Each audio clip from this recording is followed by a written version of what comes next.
Welcome to the inside of a new Honda Civic Type R. Waited a long time for a Honda Civic Type R. Now it's arrived. It is not short of promise. 306 brake. How do you get 306 horsepower from a 4-cylinder 2-litre engine? You put a turbocharger on it. Which is not very Type R, is it? They usually rev to what, 8,000–9,000 RPM, make their peak power right at the top.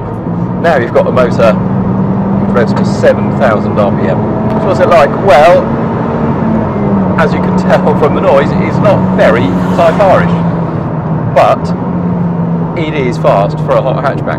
Honda says this is the most extreme Type R ever, which, given it made the Integra Type R, is a pretty bold claim, but I don't think they necessarily mean the most raw. I think they mean it is the fastest in relation to its peers.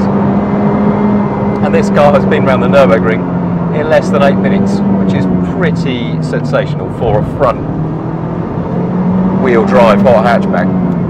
And the fact that it goes around there that quickly is why this car looks like it does. It's all wings, all vents, all spoilers, because it generates genuine downforce, both front and rear. Now, you need to be on a large racetrack like the Slovakia ring we've got here to actually appreciate the benefits of downforce in a road car, particularly a hot hatchback. But it can't make loads of downforce. Hot hatchbacks sit too high from the road to get brilliant aero from underneath them. But what you do feel on any racetrack, or in fact any road where this car is pretty capable, is just how quick, how grippy the Civic is. Honda's done some trick stuff with the suspension like Renault, Ford and Vauxhall Opel have done in the past, where they use a double axis strut at the front to reduce torque steer, and it really does work. There is not a lot of torque steer through this wheel. There isn't a great deal of feel either. Gearbox is pretty slick. The engine doesn't sound brilliant just at the top of the rev range. It gets a little bit boomy, but it's smooth enough, and you can't argue with how quick it is.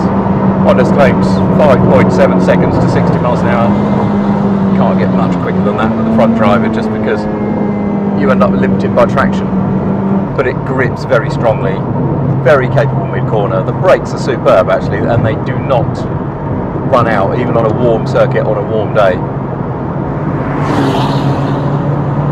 But the questions remain, because this is a car that costs around £30,000 depending on what spec you put it in.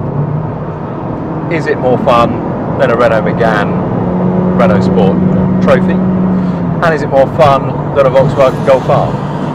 The Renault is a bit more raucous and in your face, certainly more throttle adjustable than either.